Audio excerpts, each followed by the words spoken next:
Saludos cordiales, televidentes presentes. En esta oportunidad, con la iniciativa de entrevistas del Taller de Ciencias Penales, tenemos la venia y el gusto de entrevistar al doctor Robinson González Campos.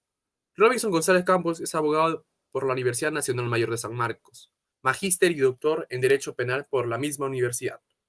Es ex juez supremo titular de la Corte Suprema de Justicia, ex vocal titular supremo de la Corte Suprema de Justicia.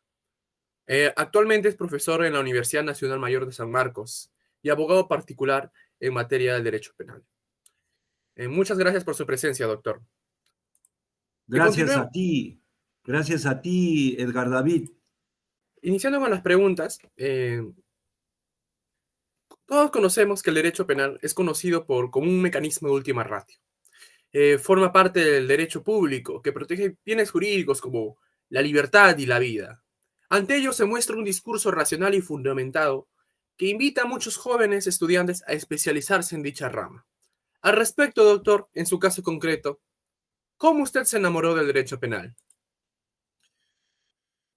Es una historia un poco larga, pero voy a tratar de resumirla. En realidad, yo he estudiado primaria en la Escuela Fiscal número 441, se llamaba Javier Prado, del distrito de La Victoria, aquí en Lima, que queda en Cangallo y Bausate y Mesa. Ahí queda mi escuelita. Allí estudié mi primaria. Y cuando estaba en cuarto y quinto año de primaria, tenía un compañerito proveniente de Cajamarca. Era recién llegadito a Lima. En cambio, yo ya tenía varios años en aquella oportunidad porque a mí me trajeron de Huancayo, del distrito de Sicaya, cuando contaba con 2 años. Este compañerito se sentaba a mi lado. Y como era recién bajadito, como decíamos nosotros en esa época, le hacían lo que ahora llaman el bullying. Los demás compañeros lo involucraban en hechos que él no había realizado, buscaban que él pagara las consecuencias de otros, y eso no me gustaba. Y entonces yo, que había crecido en La Victoria, en el pasaje Antonio Basso, a la altura de la cuadra 10 de Gamarra, y en esa época, si mal no recuerdo, yo ya estaba en la cuadra 15 de la avenida Bolívar, ahora Bausati y Mesa, ahí en La Victoria, La Parada, pues no me gustaba esa actitud de los demás compañeros y siempre salía en su defensa. Incluso cuando el profesor trataba de llamarle la atención injustamente porque lo habían acusado de algo que no había cometido, yo me dirigía al profesor y le decía que eso no era cierto por tales y tales razones. En esa oportunidad, mi profesor de primaria, Oscar Vela, fue el que me dijo que yo tenía madera, base para ser abogado, y que mañana más tarde él me auguraba ser un buen abogado. Eso me marcó completamente. Desde entonces siempre tenía la aspiración, el sueño de ser abogado.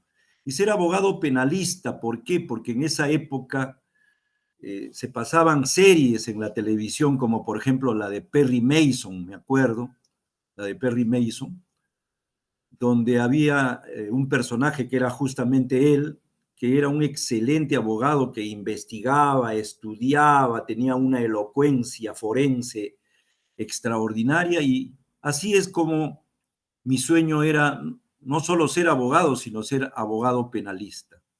Cuando ingresé a la universidad, desde el primer año asistía a las audiencias, motu propio. Solo me iba a las audiencias públicas que habían en los tribunales correccionales en aquella época, y me acuerdo haber asistido a varias de las audiencias donde se juzgaba a Juan Vilca Carranza y Eugenia Cesarego, que eran acusados por el homicidio en contra del empresario Luis Banquero Rossi, me acuerdo. Y habían dos grandes abogados, excelentes oradores forenses, excelentes, al margen de las posiciones políticas, ¿no? Era el doctor Carlos Enrique Melgar, si mal no recuerdo, él defendía a Eugenia Cesarego, y el doctor Luis Eduardo Roy Freire, quien defendía, si mal no recuerdo, a la parte civil. Escucharlos en los debates orales era pues para mí un placer, era un gusto, me regodeaba escucharlos y aprender de ellos. Y así fue que siempre los seguí en sus audiencias, en sus conferencias, y tuve la suerte posteriormente de ser alumno del doctor Luis Eduardo Roy Freire. Yo asistía, el turno en la base 7-3 de San Marcos era el diurno. Sin embargo, yo asistía a las clases de Luis Eduardo Roy Freire y del doctor Raúl Peña Cabrera en el turno de la noche. Ahí fue donde aprendí mucho de este excelente abogado y gran litigante como lo es el doctor Luis Eduardo Roy Freire, que gracias a Dios todavía lo tenemos con vida. Y así fue que me gustó el derecho penal, y cuanto más lo estudiaba, cuanto más aprendía, más me convencía de la vocación de ser abogado penalista. ¿Por qué? Porque para ser abogado penalista uno tiene que tener algo que es indispensable: emoción social. Buscar que la justicia se haga realidad, que los inocentes no sean condenados, o que los culpables no sean condenados con penas que no merezcan, con penas excesivas. Y por eso continué hasta terminar la carrera. Luego estudié la maestría en San Marcos, en la especialidad de Derecho Público, Ciencias Penales, así era el nombre, la maestría en Ciencias Penales en San Marcos, y posteriormente el doctorado en Derecho Público. Así Perfecto, fue doctor. como me enamoré y sigo enamorado y apasionado del derecho penal, y he tenido la suerte de ejercer la profesión como abogado litigante desde que salí de la universidad hasta más o menos el año 2000, más o menos, aunque en el año 1992, si mal no recuerdo, una excelente magistrada de la Corte Superior de Lima me llamó para componer su sala como vocal suplente. En ese entonces nos llamaban vocales provisionales. Estuve en el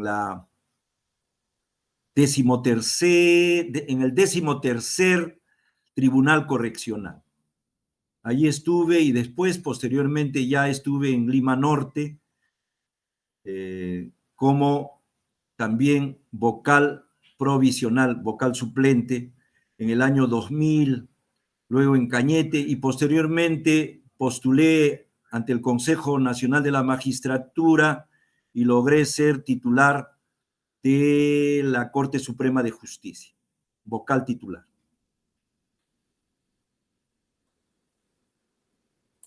Perfecto, doctor. Justamente, usted teniendo un largo recorrido, nos preguntamos, entendemos que existe un cúmulo de ideas en torno a la actividad de un abogado. Sin embargo, muchos, principalmente los estudiantes, quienes van a leer esta entrevista, desconocemos la ontología, el ser del mismo. Por ello le pregunto, ¿qué es ser un abogado penalista? ¿En qué consiste ser un abogado penalista? Bueno, significa primero conocer el derecho penal y las ciencias penales. Quien no conozca el derecho penal y las ciencias penales no puede pretender ser abogado penalista.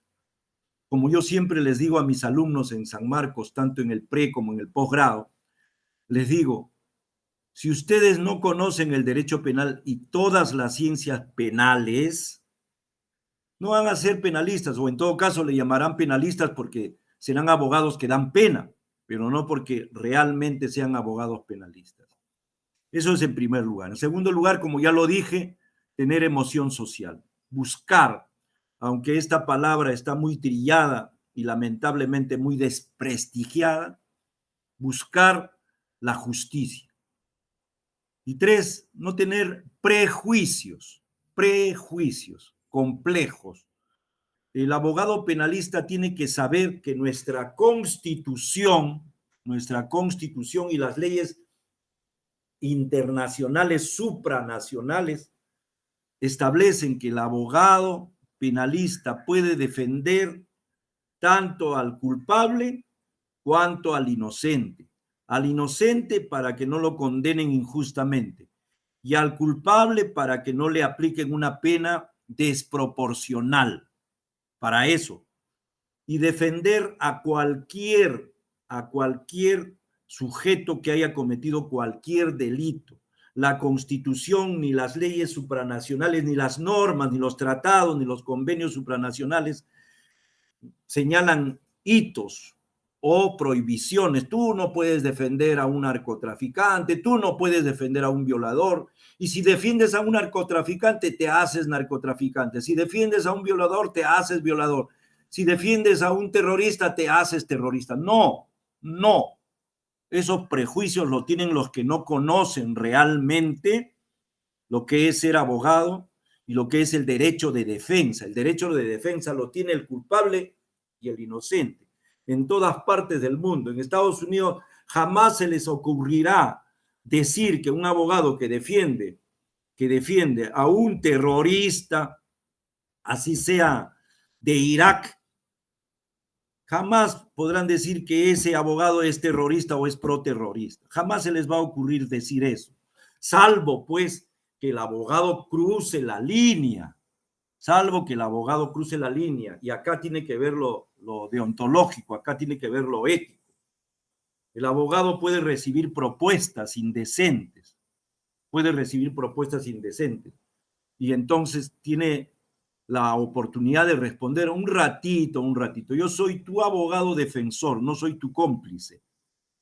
Soy tu abogado defensor. Yo he estudiado 6 años, 5 años en la universidad para optar el título de abogado y no para convertirme en un delincuente. Así que yo no acepto propuestas y dejo la defensa. Esa es la respuesta que merecen aquellos sujetos quienes hacen proposiciones deshonestas. Entonces, el abogado tiene que rechazar eso. Pero no va a ser un inmoral, un abogado abyecto, mafioso, quien defiende a cualquier persona sin diferencia del delito.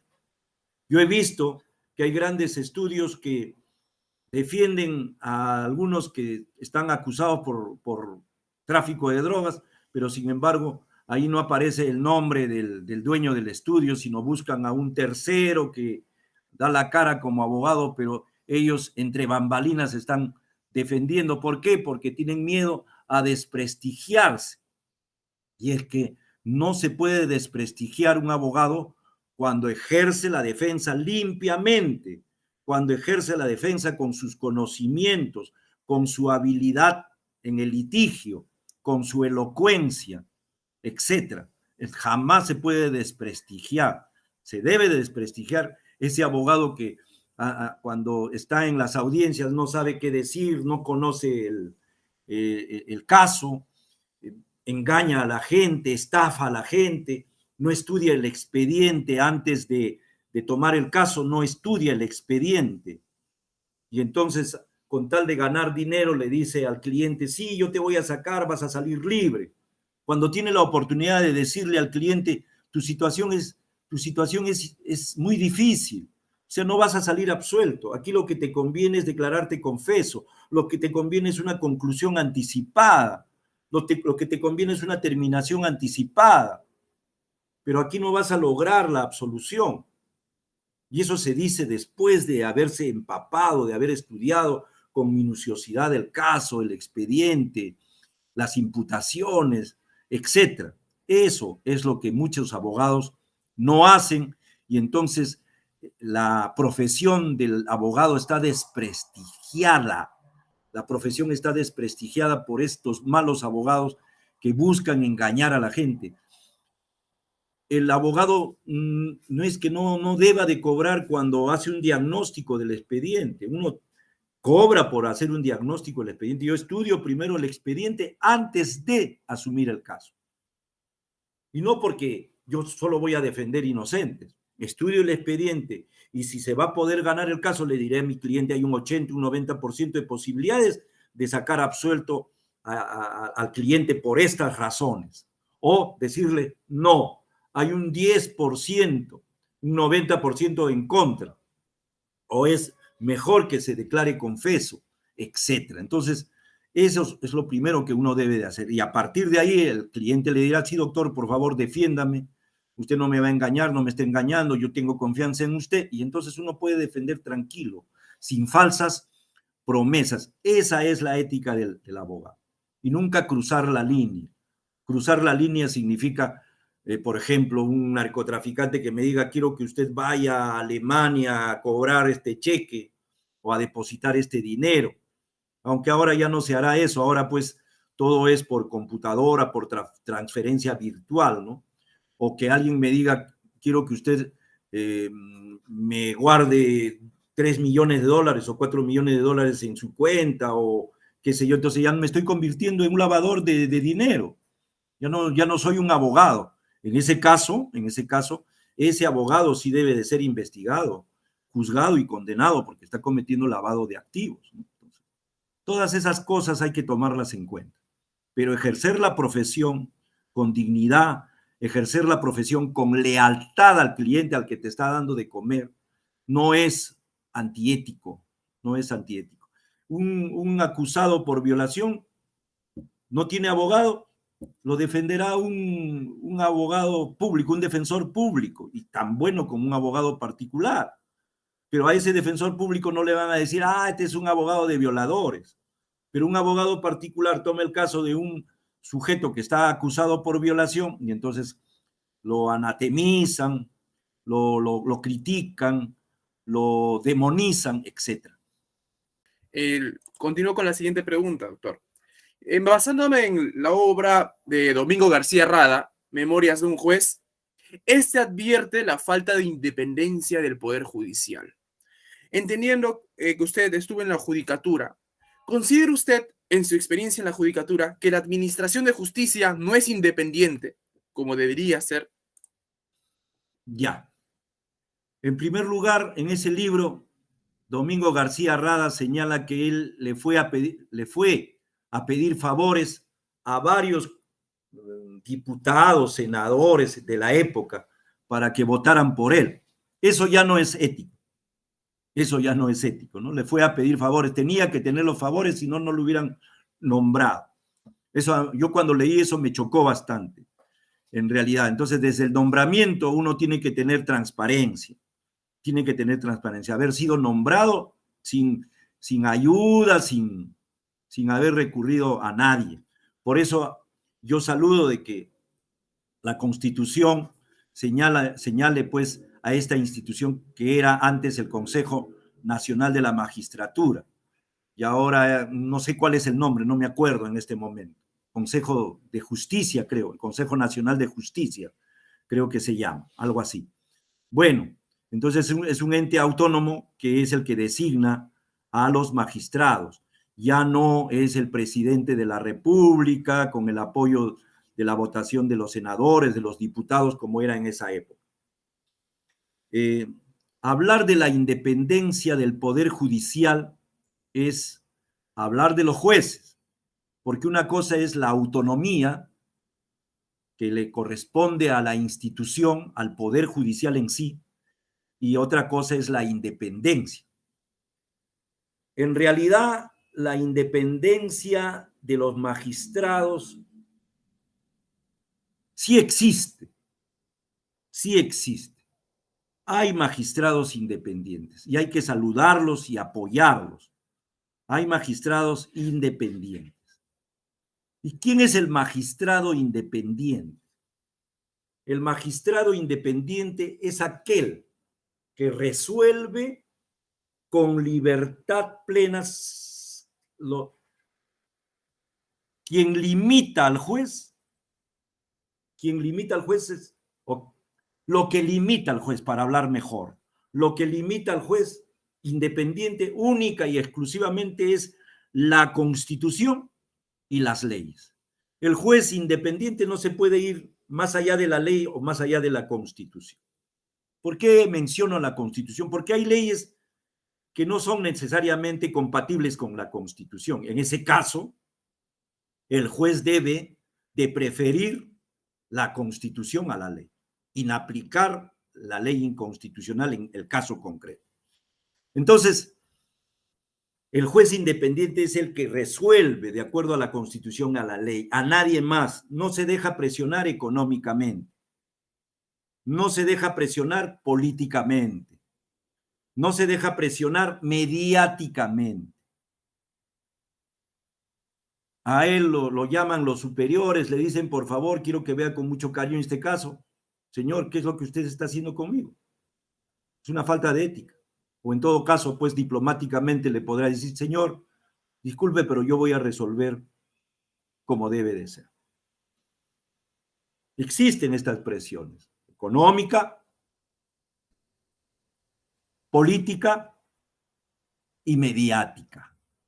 Entonces, el juez independiente tiene que ser un especialista en derecho penal y en ciencias penales. Tiene que saber con respecto a la criminalística, a la estadística criminal, a la criminología, al derecho penal, al derecho procesal penal.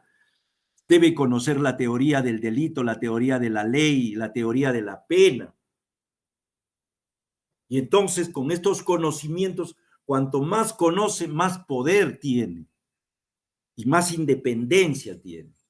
En cambio, aquel juez que no tiene esa capacitación, esa preparación, ese bagaje de conocimientos especializados, mal podría ser un juez independiente, porque no resolvería con sus conocimientos, resolvería de repente con el conocimiento del asistente, de los asistentes, con el conocimiento de los secretarios, de los especialistas, o de repente con algún asesor, entre comillas, que está entre bambalinas.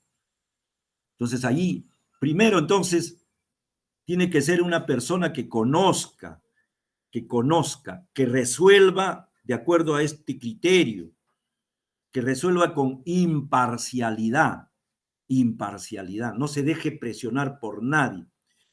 ¿Existen jueces independientes en nuestro país? Por supuesto que existen, por supuesto, yo los conozco, tengo el honor de conocerlos, de admirarlos, pero también hay jueces que no son independientes.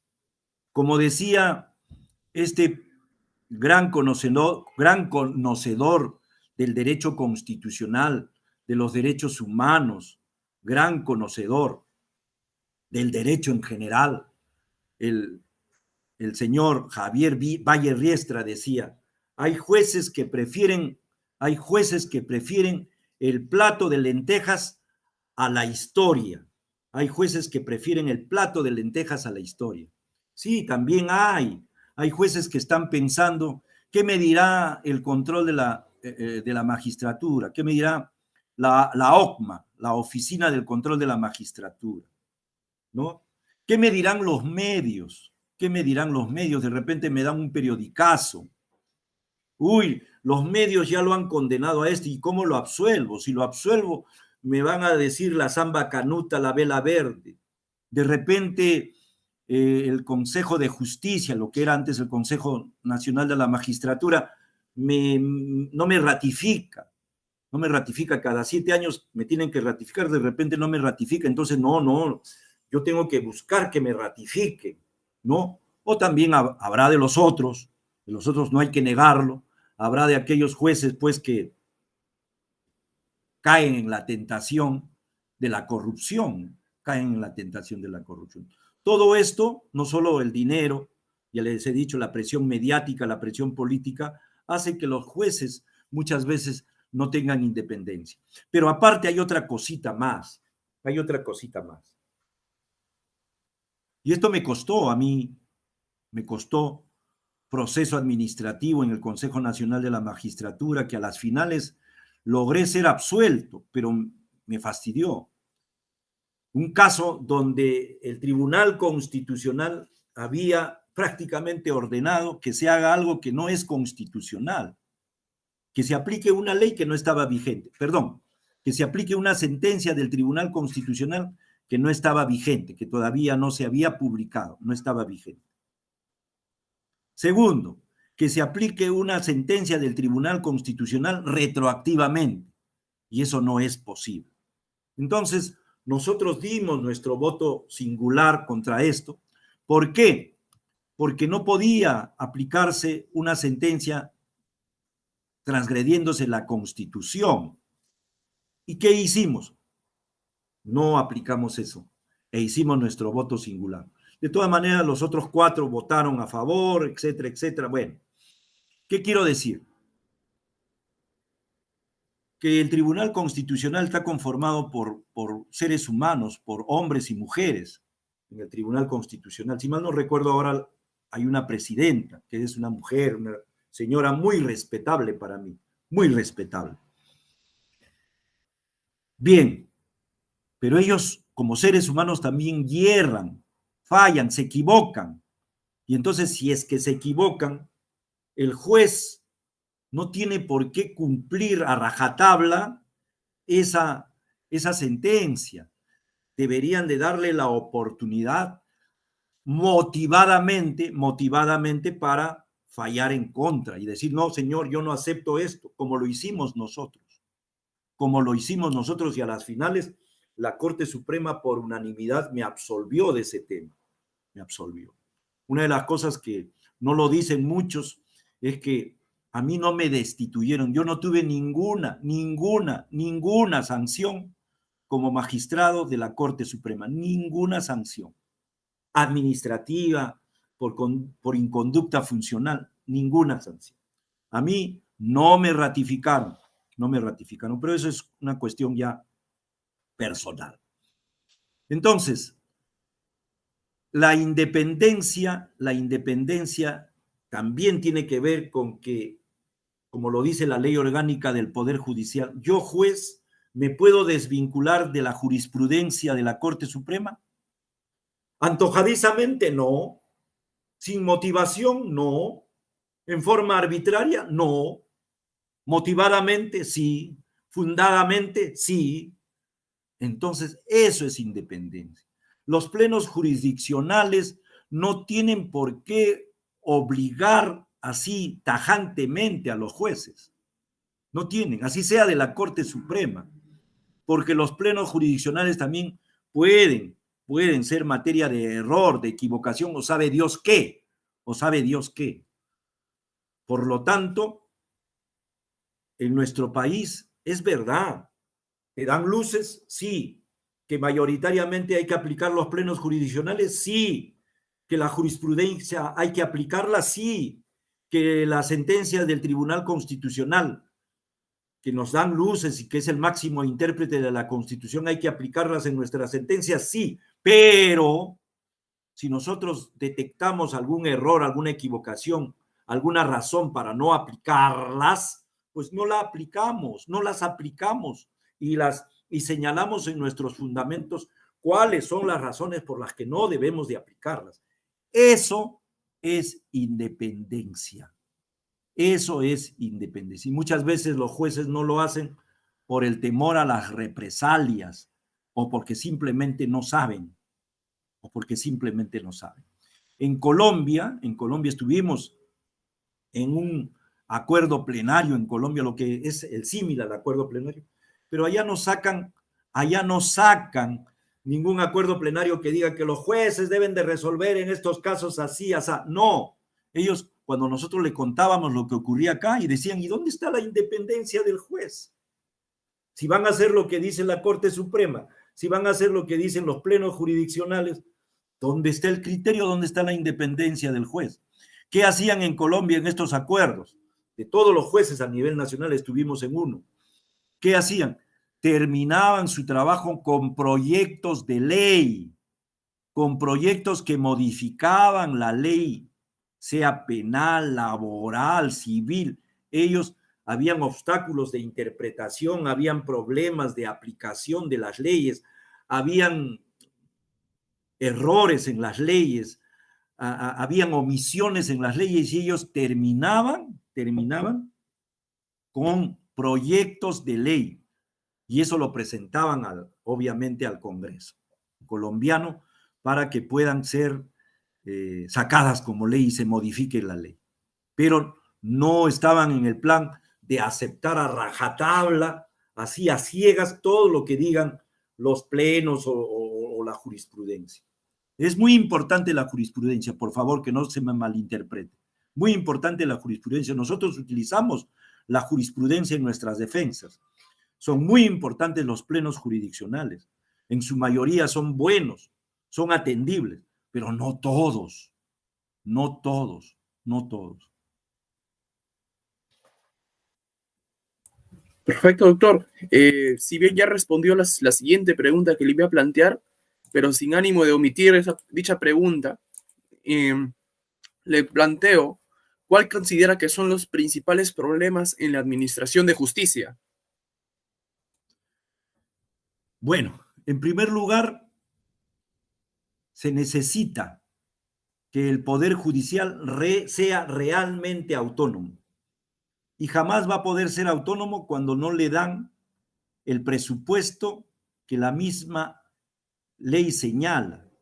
La misma ley señala, el presupuesto del Poder Judicial no es el que real y efectivamente necesita el presupuesto. Entonces el Poder Judicial tiene que mendigar al Ministerio de Economía y Finanzas que le den dinero para poder cumplir con sus fines, fíjense, un grave problema en la aplicación del no tan nuevo, fíjense, desde el 2004, el 2006 entró en vigencia, ya cuántos años tiene, no tan nuevo Código Procesal Penal ha sido que se ha puesto en vigencia en diferentes distritos judiciales sin que estos distritos judiciales tengan el presupuesto necesario para tener el personal jurisdiccional, jueces, asistentes, especialistas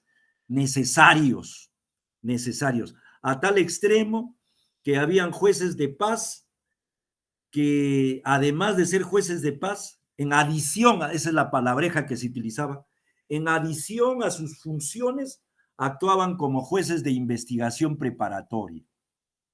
Y asimismo, habían fiscales que hacían doble, triple trabajo, que era humanamente imposible, pero los encargaban. Entonces, la aplicación del no tan nuevo Código Procesal Penal a nivel nacional ha sido una aplicación donde los jueces han tenido que ser héroes, los fiscales han tenido que ser héroes, han tenido que luchar contra el tiempo, contra lo humanamente imposible para poder aplicar. Y obviamente la aplicación no ha sido tan buena del no tan nuevo Código Procesal Penal del 2004. Aquí en Lima está sucediendo algo similar. Se ha aplicado de un momento a otro, pero nos preguntamos, ¿realmente tendrá el personal idóneo, capacitado? ¿Tendrá en calidad y en cantidad el personal necesario para la aplicación buena, correcta del Código Procesal Penal no tan nuevo del 2004? Yo creo que no. Entonces, ese es el gran problema del Poder Judicial, que no tiene la capacidad económica necesaria para poder realmente solventar al personal judicial, administrativo e incluso infraestructural que es necesario para una aplicación como se hizo en el país vecino de Chile. Chile invirtió millones y millones de dólares para la aplicación del Código Procesal Penal. En nuestro país se ha hecho una aplicación franciscana que ha traído consecuencias funestas. Entonces, ese es uno de los graves problemas. La falta de autonomía económica del Poder Judicial. El Poder Judicial es tan poder como el Poder Ejecutivo. El Poder Judicial es tan poder como el Poder Legislativo. Sin embargo, esta situación hace que el Poder Judicial tenga un menoscabo y tenga, reitero, que mendigar al Ejecutivo, y eso siempre les ha gustado al Poder Ejecutivo, tener en sus manos al Poder Judicial. Ese es un problema. El problema dos. No voy a hablar de esta gestión. Voy a hablar de una gestión que yo la viví. Una gestión donde había una jueza especializada en penal, una jueza de primera instancia en lo penal, que había sido difamada por un director de un diario X. Y entonces a nosotros nos tocaba resolver en última instancia, lamentablemente, solo la reparación civil, porque la ofendida no había interpuesto la impugnación contra la pena. Bueno, cuando vimos el asunto, habían pruebas más que suficientes que demostraban que había sido una difamación mediante la prensa.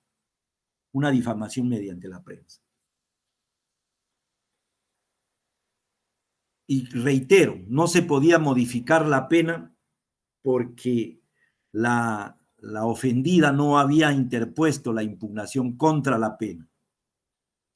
Y entonces, ¿qué pasaba? En esa época nos llamaron, a mí me llamaron, no voy a decir el nombre ni nada por el estilo. Nos llamaron, ¿para qué? Para decirnos, ¿acaso nos dijeron, doctor, le pedimos por favor que sea usted imparcial, independiente con respecto a este tema, que no se deje llevar por los medios ni por ninguna presión, que tenemos que ser independientes, máxime que se trata de una jueza, máxime que se trata de una de las nuestras? No, nos llamaron para decirnos que debíamos de rebajarle la reparación civil al sujeto que había difamado a esta jueza. Y entonces yo le decía a ellos, porque más de uno me llamó, yo les decía a ellos, oye, en la policía, en las Fuerzas Armadas, cuando alguien de las Fuerzas Armadas o de la policía es afectado, es dañado, etcétera, todos hacen espíritu de cuerpo. Y nosotros que estamos arriba en la instancia máxima, en vez de sacar cara por la juez que real y efectivamente ha sido afectada, porque si no hubiera sido afectada, si realmente lo que le imputaba este diario era verdad, porque decían que ella se había ido de viaje de placer con un narcotraficante a gozar de una beca a Colombia, que no sé cuánto, y ella había probado, pero así, con pruebas fehacientes e indubitables que no era así. Entonces, ¿cómo podía darse eso? Imagínense. Entonces, ese es otro de los grandes problemas, que la parte, la que debería, la instancia que debería de proteger, de apoyar a los buenos jueces, de apoyar a los jueces que resuelven con independencia, aquellos jueces que no se dejan mediatizar. Entonces, eso es uno de los grandes problemas. No hay esa defensa. Muchas veces los de arriba también se actúan con timidez, actúan con miedo a los medios, lamentablemente, actúan con miedo a los medios, cuidan sus puestos y dejan abandonados a la suerte a los jueces que son independientes, que son valientes, que son capaces de sacar una decisión imparcial, objetiva, al margen de lo que digan los medios de esa persona. Ese es otro de los grandes problemas. Y tres, la capacitación. Ya lo dije anteriormente. Si el juez no está capacitado, no tiene la idoneidad técnica, porque no solo tiene que tener la idoneidad moral, tiene que tener la idoneidad técnica, científica, para poder ejercer la profesión, ejercer la magistratura, y eso es lo que falta muchas veces, y eso le resta independencia. Ahora bien, dejando, no de lado, pero sí pretendiendo irnos a otra faceta de su vida profesional, es decir, en su faceta como catedrático, como profesor, como maestro, yo encontré el siguiente dato del libro de Giovanni Sartori, Homo Videns, y la cita que da Marco Aurelio Negri. Este señala en sus artículos publicados en El Comercio que el hábito del lector de la nueva generación ha menguado a razón de la tecnología, de otros medios que atrapan, llaman la atención. Usted como catedrático de la Decana de América, la Universidad Nacional Mayor de San Marcos y de otras universidades, ¿observa usted que los jóvenes universitarios presentan un distanciamiento hacia el hábito lector? Estoy seguro que sí, pero cuidado, lector de libros, lector de libros, de esos que tienen su pasta y sus hojas de papel, pero se han convertido en lectores y en audiencia de los enlaces de YouTube, los enlaces de Google, los PDF de Google, las informaciones de Wikipedia, las informaciones que nos da, no sé si se dice correctamente el Internet o la Internet, ya no sé. Ahora se han convertido en, ya uno cuando les dice a los alumnos lean el artículo tal del Código Penal, ya no buscan su Código Penal, sino se van a Google y encuentran el artículo y leen de Google el artículo del Código Penal. Vale decir que el tema digital es el que se está imponiendo al tema del uso del papel. A mí me parece bien en una forma, pero en algunos casos no. Ahora también se leen los libros, esos libros que están con hojas de papel, ahora se leen también en forma virtual. Uno baja un libro, el PDF de 300, 400 páginas, etcétera, los baja y los puede leer pues en la laptop, en la computadora, en la tablet, etcétera, ¿no? Entonces, yo creo que sí, estoy seguro que el tema del hábito de la lectura, de la lectura de los estudiantes y de los profesionales en cuanto a las hojas de papel ha bajado, prácticamente se han alejado. Ya las bibliotecas de papel, las bibliotecas de libros en físico, prácticamente ya no están tan recurridas como antes, ¿no? Eso no es malo, eso no es malo si se siguen leyendo los libros virtualmente, si se sigue accediendo a los libros virtualmente. Una de las formas que yo les digo a mis alumnos para que tengan una buena dicción, que yo todavía no la tengo, voy aprendiendo día a día, es la lectura en voz alta. La lectura en voz alta. Ahora bien, si yo le digo a los alumnos de este 2021 que hagan eso, seguramente no van a ir a la biblioteca de su papá y van a agarrar un libro y se van a poner a leer en voz alta. Lo más rápido que tienen es el celular o la computadora y ahí pueden leer en voz alta los libros, ¿no? Obviamente hay libros que no están en internet y entonces tenemos que recurrir a comprarlos en físico y a leerlos en físico, ¿no?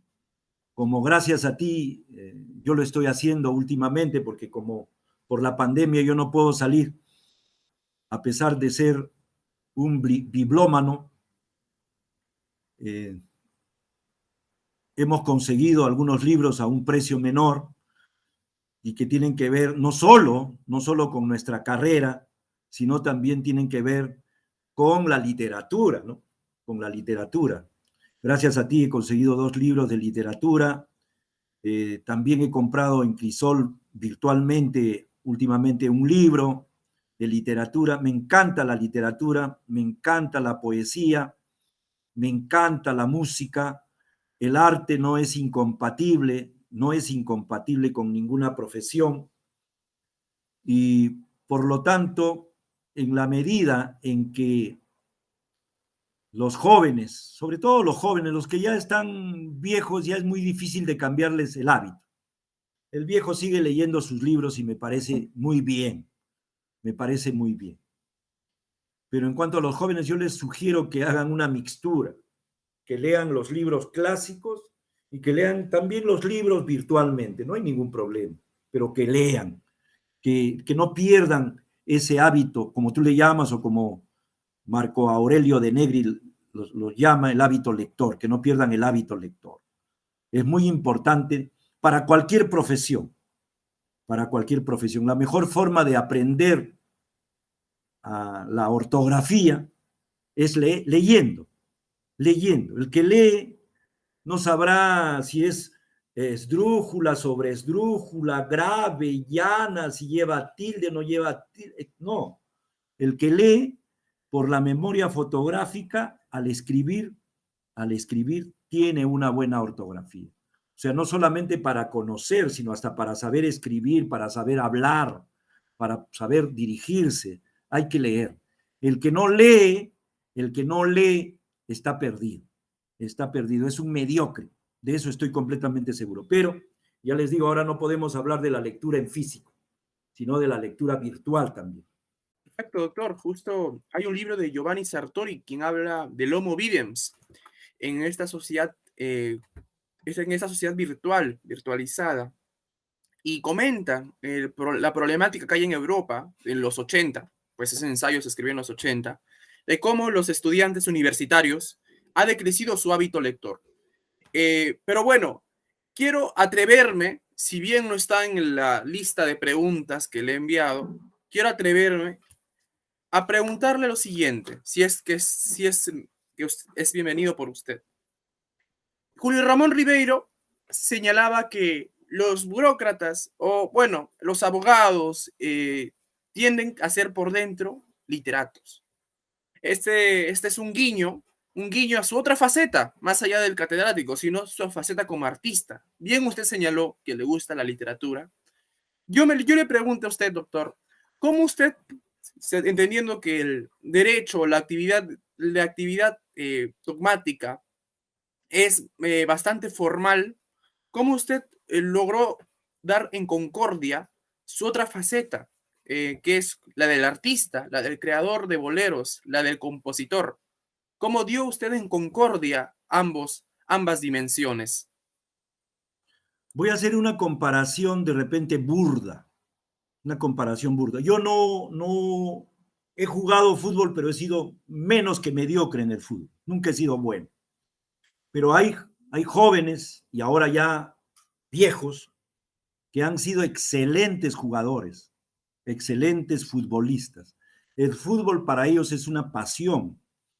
Por lo tanto, han ingresado a la universidad, han estudiado arquitectura, derecho, han estudiado, qué sé yo, cualquier medicina incluso, y sin embargo han seguido siendo futbolistas.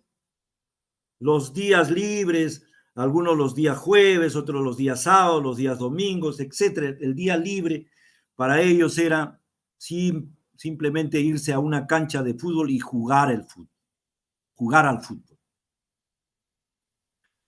Eso mismo ha pasado conmigo. A mí desde niño me ha gustado el canto. Desde niño me ha gustado el canto. Ya de adolescente, cuando empecé a enamorarme, me ha gustado escribir poemas. He escrito poemas. Y posteriormente, el canto combinado con los poemas me generó ese gusto de componer canciones, de componer canciones. Hace más de 30 años que componemos canciones, que hacemos poemas, que cantamos desde niño, en el colegio, en la universidad, en los ratos libres. Ahí están los compañeros de promoción que no me dejarán mentir. Y cuando hemos estado también en la magistratura, algunos se iban a reuniones diplomáticas, que yo no las rechazo ni las satanizo. Reuniones diplomáticas, reuniones formales, etcétera. Yo me iba a los centros musicales a cantar, que es una de mis pasiones. Y cuando salía de los centros musicales, yo les digo que desde el año 1998 yo no ingiero una sola gota de licor, o sea, no bebo licor, soy abstemio. Imagínense, durante la magistratura yo no tomaba licor, pero sin embargo algunos medios decían que yo me había ido y que de repente estaba borracho, no sé cuánto. Bueno, es que la fama que tienen los centros musicales es esa, pero lamentablemente no ven lo bueno. Los centros musicales son los que resisten y logran que nuestra música, la música criolla principalmente, la música folclórica también, pues siga existiendo, siga difundiéndose a pesar de los medios, porque los medios se acuerdan de la música criolla el 28 de julio. El 28 de julio se acuerdan de la música criolla, o el 31 de diciembre, y después paramos de contar. Entonces, pues actualmente incluso he incursionado en la producción de mis composiciones. Si yo no las difundo, ¿quién las va a difundir? Hemos grabado un disco, seguimos grabando. Hay algunos intérpretes muy buenos que han interpretado mis canciones, como Ramón Avilés, Patty Wong, que es mi esposa, y así por el estilo, así por el estilo. Sí, sin duda alguna. Usted incursionó tanto en el bolero, el huayno, y esto da color, la música criolla da color a esta Lima gris. Sí, justamente usted tiene, justo me quería plantear justo en su última producción, Robinson, sus inspiraciones y sus amigos. Y acá desarrolla tanto valses y guainos y boleros, mostrando que usted tiene una dimensión polifacética, tanto en el arte y en el derecho. Bueno, doctor, continuando, volviendo o aterrizando al ámbito, a la práctica del derecho y a la enseñanza al derecho, en este contexto de pandemia, muchas cuestiones han cambiado. La virtualidad ha abarcado grandes aspectos de nuestra vida, tales como la educación y el trabajo. En su caso concreto, ¿surgió algún problema en la adaptación a la virtualidad? Además, ¿considera que la administración de justicia se ve afectada por este contexto de emergencia?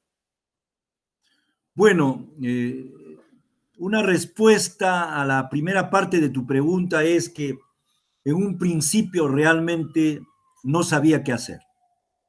En un principio no sabía qué hacer. No sabía cómo utilizar los medios, las plataformas, Google, Zoom, etcétera. Si bien es verdad, nuestra universidad ha llevado a cabo cursos de capacitación, pero la verdad, esos cursos también tenían que ser virtuales y tenía uno que saber manejar esas plataformas. Así que no he sido un excelente alumno de las clases virtuales. Sin embargo, considero que gracias a ustedes, a mis alumnos, a mis asistentes, he podido llevar adelante el 2020, este 2021, las clases en forma virtual sin ningún contratiempo, sin ningún problema. Pero yo tengo que decir algo que de repente voy a tratar de ser sincero. En primer lugar, lo positivo de las clases virtuales es que yo no tengo que salir de mi casa, agarrar el tren eléctrico o agarrar un bus, porque estamos en época de las vacas flacas, o en el mejor de los casos, tomar un taxi para llegar a San Marcos. Ahora estoy en La Victoria, antes estaba en San Juan de Miraflores. Yo demoraba en llegar a San Marcos más o menos un par de horas, más o menos un par de horas. Tenía que calcular mi tiempo para llegar a San Marcos. Entonces, la ventaja que tenemos los profesores ahora, que sin movernos de casa, nos ponemos frente al ordenador y podemos dictar nuestras clases virtuales sin ninguna complicación. Hay intercambio, hay una retroalimentación, sí, pero aquí viene lo negativo. Lo negativo de las clases virtuales es que jamás va a poder suplir esa interactuación, esa retroalimentación, porque se trata no solo de una interactuación, digamos, virtual, sino presencial, donde hay intercambio de energías, donde hay intercambio de energías, donde hay un intercambio de palabras, de gestos. Muchas veces el gesto de un alumno a nosotros nos hace recordar que estamos dejando en el tintero algo muy importante, muy importante. De repente el gesto de desagrado de algún alumno nos hace parar mientes que estamos de repente errando, o de repente la atención de los alumnos, el contacto visual con los alumnos nos inspira para sacar algo más allá de lo que habíamos planificado como clases, ¿no? Entonces, jamás las clases virtuales van a suplir a las clases presenciales, jamás. Yo sé que por comodidad, si ahora me preguntan, oiga, desde el punto de vista de su comodidad, ¿qué prefiere? ¿Clases virtuales o clases presenciales? Yo diría clases virtuales, pero desde el punto de la enseñanza universitaria, desde el punto del resultado de la enseñanza universitaria, desde el punto de la propedéutica que nosotros somos los que generamos en los alumnos, pues las clases presenciales. Yo me quedo con las clases presenciales. Ahora, en el aspecto de la litigación, en el aspecto del ejercicio profesional, también la ventaja es, yo soy abogado que vive en Lima. Si yo tuviera que irme a ver un caso a Tumbes, por ejemplo, donde ahora tengo un caso, yo a ese cliente tendría que cobrarle pasaje, ida y vuelta en avión, estadía en un hotel más o menos, no voy a buscar un hotel 5 estrellas, pero en un hotel digno, no 5 pulgas, y tendría pues que estar en Tumbes un día antes y de repente el día después de la audiencia. Y si es que la audiencia se alarga, tendría que, o sea, al cliente le resultaría caro y seguramente no me podría contratar. De repente no tendría posibilidad. Y si me contrata, le resultaría caro el contratar. Y a mí todo un viaje, ida y vuelta. Entonces ahora no, ahora por el correo me notifican el enlace, me envían el enlace, me conecto y se lleva a cabo la audiencia sin ningún problema, sin ningún problema. Esa es la ventaja, esa es la ventaja. ¿Cuál es la desventaja? Lo mismo. No es lo mismo que yo esté conversando contigo virtualmente, que me estés haciendo la entrevista virtualmente, que sea una entrevista personal. Tus energías y mis energías se intercambian. Eso es muy importante. Entonces yo ante el juez, cuando hable ante el juez me va a escuchar, me va a sentir, se va a dar cuenta que estoy diciéndole la verdad o le estoy mintiendo, estoy tratando de florearlo, como se dice, ¿no? De engatusarlo. Entonces es muy importante que tengan una inmediación con el interno, que lo vean al interno, que lo conozcan al interno, que sientan sus energías del interno, del acusado, si es que no está en cárcel, el acusado libre, etc.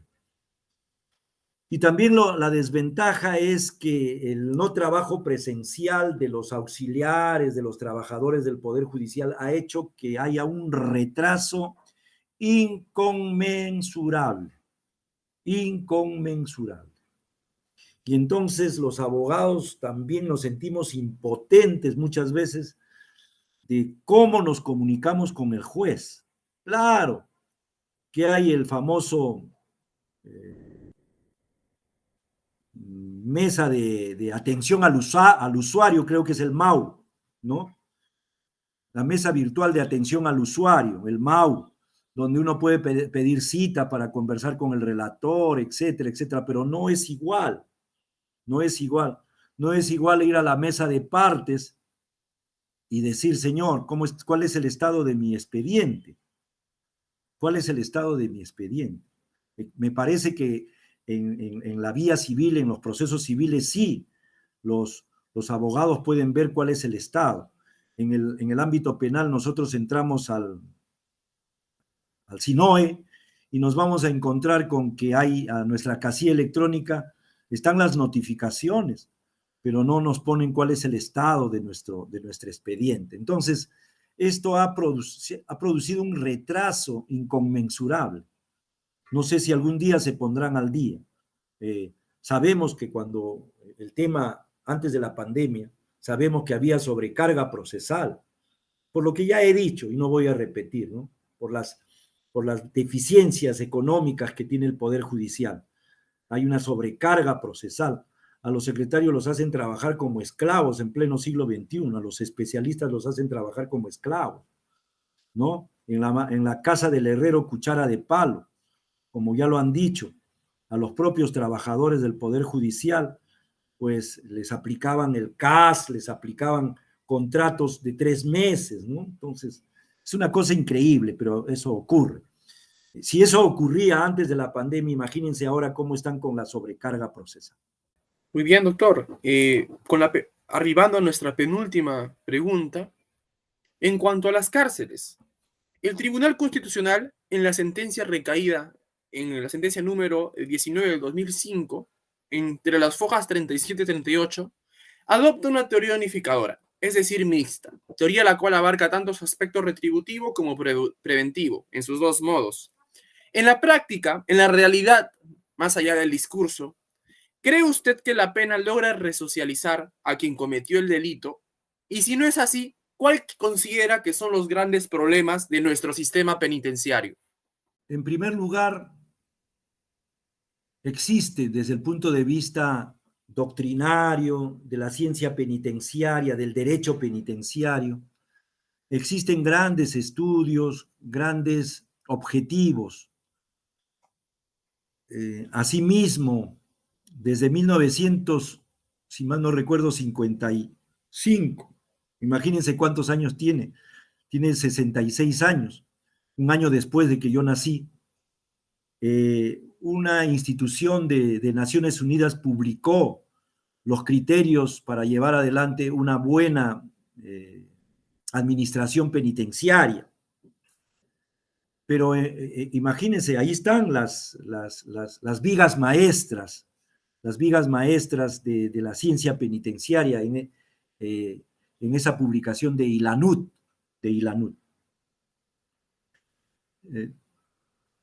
Hoy tenemos el Código de Ejecución Penal, tenemos la Constitución que señala que los fines de las cárceles son la reeducación, la resocialización, aunque le han tratado de sacar la vuelta a esta norma señalando que no es un derecho, ¿no?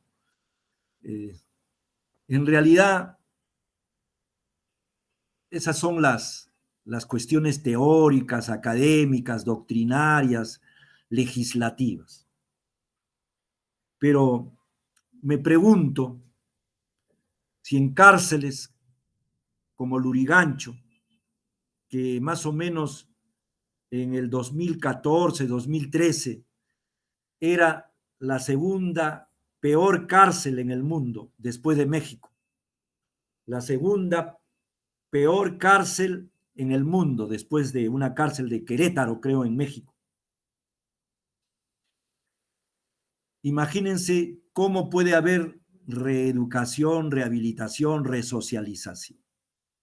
Si esa cárcel fue construida para 1.500 personas aproximadamente y hay más de 9.000, ¿se imaginan si habrán psicólogos, profesores que puedan en cantidad y en calidad llevar adelante un trabajo de reeducación, de tratamiento psicológico, del llamado tratamiento penitenciario? Es imposible. Es imposible. Es imposible. Son tierra de nadie. Son tierra de nadie. Igualmente en el penal Castro Castro, en ese penal también nosotros lo hemos visto directamente, lo hemos vivido directamente. Es un penal construido también más o menos para esa cantidad y actualmente tiene más o menos como 6.000 a 7.000 internos. Son estadísticas del Instituto Nacional Penitenciario. Entonces, es imposible que se pueda llevar adelante la rehabilitación, la resocialización. Pero yo siempre lo he dicho, y digo, cuando digo siempre lo he dicho, me estoy refiriendo desde el 90 al presente. ¿Cuántos años han transcurrido, 31 Edgar años. David? 31 años. Bueno, hace 31 años lo vengo diciendo en la cátedra de San Marcos. Hace 31 años enseño en San Marcos. Lo vengo diciendo. El tema no es penitenciario solamente. El tema es prepenitenciario y postpenitenciario. Vamos a suponer que funcionaría el penitenciario. Vamos a suponer, vamos a ponernos en el hipotético pero negado caso que funcionaría la reeducación, la resocialización y todos los internos que salgan de las cárceles hayan salido reeducados, resocializados. Nos preguntamos, los que nunca han ingresado a una cárcel, como tú o como varios, muchos peruanos nunca han ingresado a una cárcel, ¿tienen trabajo? ¿Tienen posibilidades económicas para desarrollarse? ¿No hay una gran cantidad en extrema pobreza? ¿No hay una gran cantidad en pobreza en nuestro país? Ese sujeto que sale reeducado, resocializado, reintegrado, entre comillas, a la sociedad, tiene antecedentes. Si es que el que no tiene antecedentes no puede conseguir trabajo, ¿cómo conseguiría trabajo? ¿Qué hace el sistema penitenciario para ayudarlo a que ya salió de los muros de la cárcel, pueda conseguir un trabajo, que lo pueda sostener a él y a su familia en forma honrada, honesta, digna, ¿no? Entonces, el problema postpenitenciario. El prepenitenciario. ¿Qué se hace en nuestra sociedad para luchar contra los factores criminógenos, contra las causas de la criminalidad? ¿Qué se hace? Reprimir, reprimir, reprimir, reprimir, reprimir y hasta el infinito, reprimir. Ahí está lo que dijo Avelino Guillén y se rieron sus contrapartes en ese gran debate que hubo en el periodo electoral. Ahora está de ministro del Interior, si mal no recuerdo. ¿Qué dijo Avelino Guillén?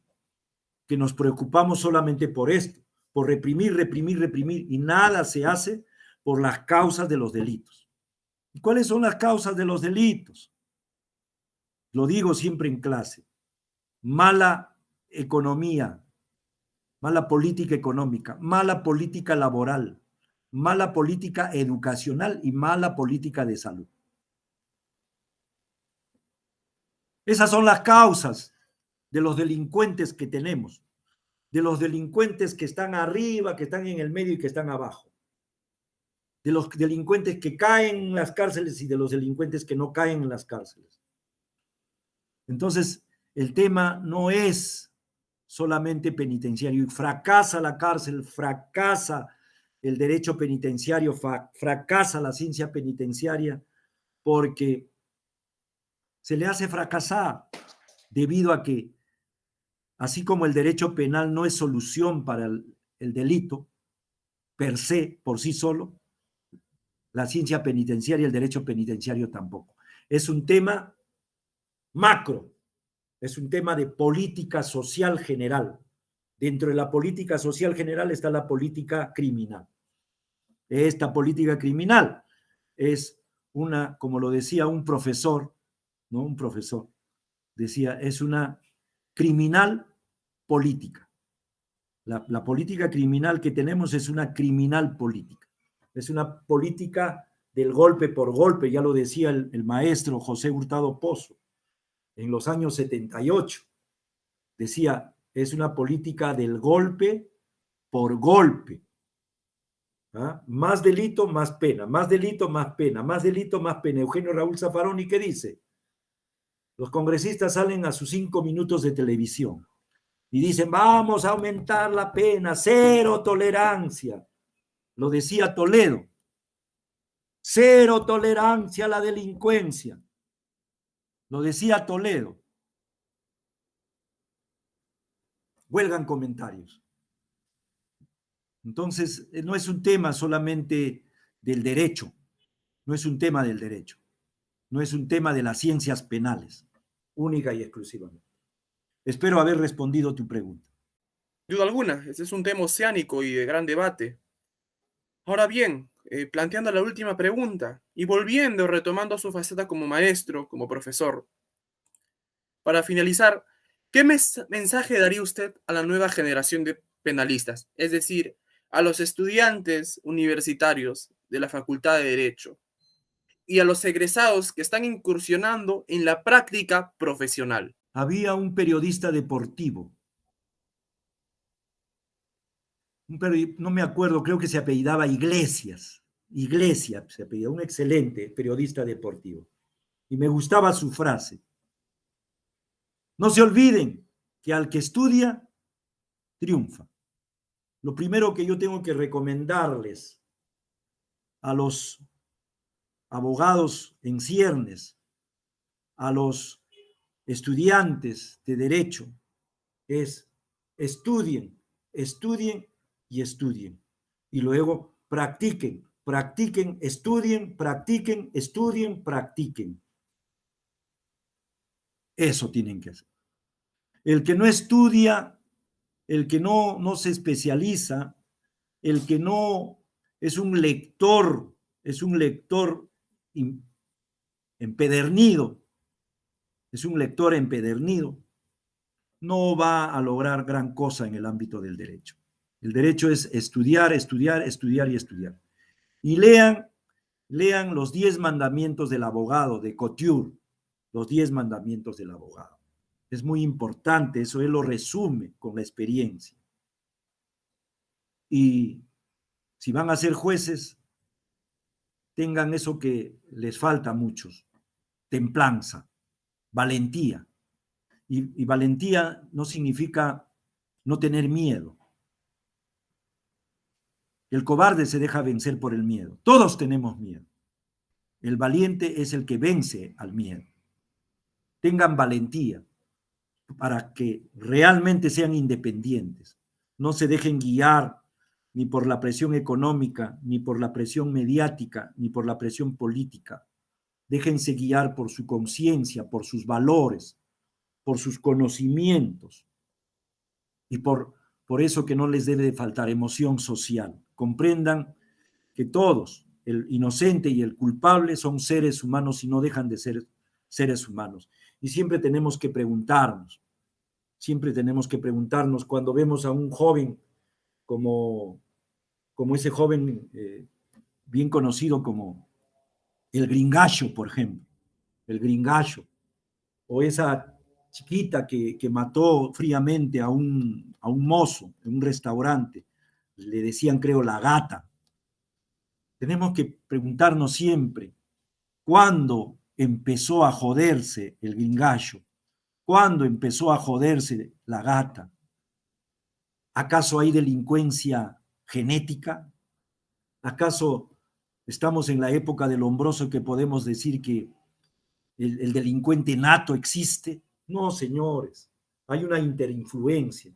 Entonces, pensemos, abogados, jueces, futuros fiscales, que todos los inocentes y culpables son seres humanos y en algún momento han tenido una influencia negativa. Preguntémonos cuándo empezaron a joderse. Así como tenemos que preguntarnos ahora cuándo empezó a joderse el Perú. Muchas gracias. Gracias totales, doctor Robinson. Así culminamos con las entrevistas, el nuevo bloque de las entrevistas del Taller de Ciencias Penales.